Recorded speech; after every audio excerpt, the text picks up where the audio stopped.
adlaw sa tanan. Muna kong first unboxing. Actually, daghan nagwigi pang unbox pero wala na ko gipang-upload sa YouTube.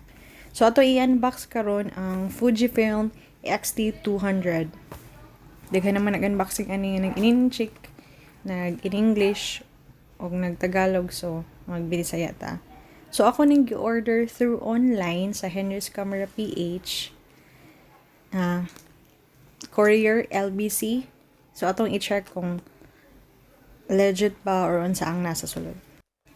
So since taga Mindanao man ko, so niabot ang package mga 7 days. So mao ni siya ang sulod. Ito na ipagawas, naka-bubble wrap, camera cleaner, free camera bag, tapos cartoon,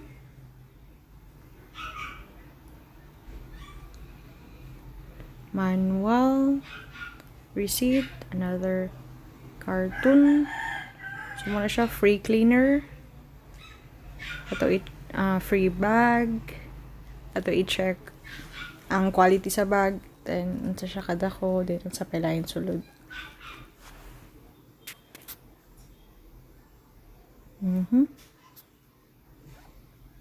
Cute lang siya. Igo lang siya masula ng camera, tapos isa ka lens, camera strap,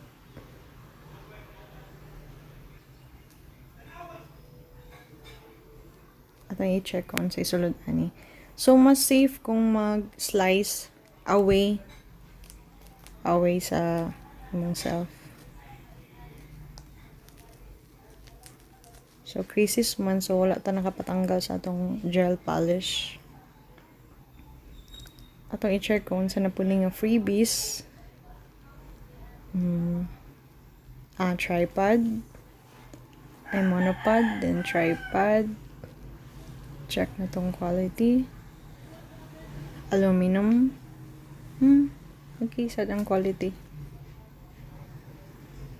Wala yung brand.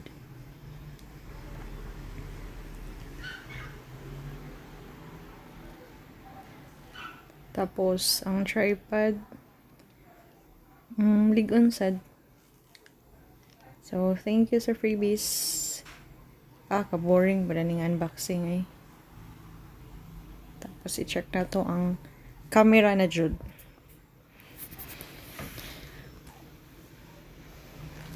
So, ang XT200, mo din gisundan sa XT100. So, pasalamat ka punta sa LBCK. Wala ta na scam. Kaya mo ba nabrihan. Tapos, naka-bubble wrap. Wala gupi ang cartoon. So, salamat kayo LBC.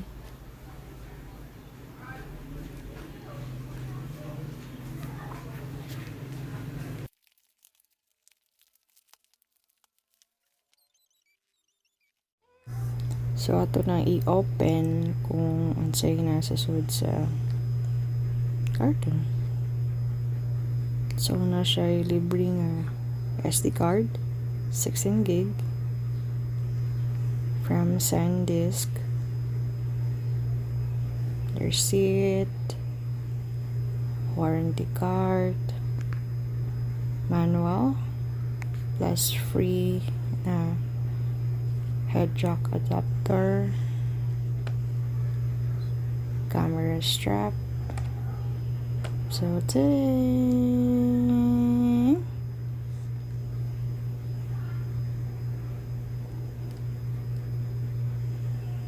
mo na siya ang sulod.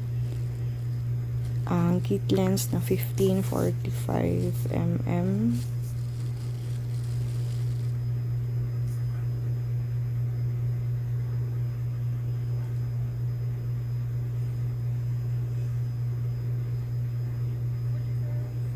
Muna siya guys.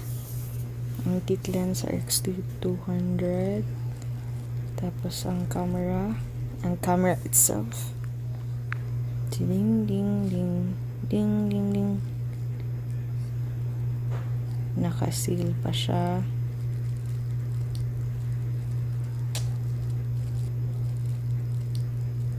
At kaya mapre. Ano. Dining. Sa kamay lang siya, guys.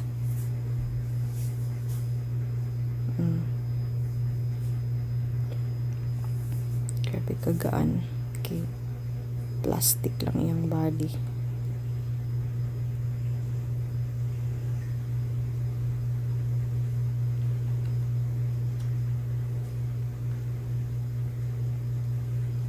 Yung battery.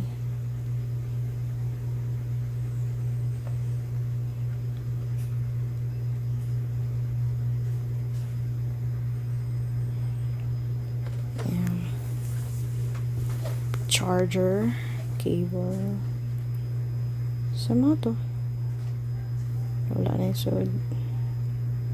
So, thank you guys sa pagtanaw. Ug sa katong na plano mo palit. Legit ang Henry's.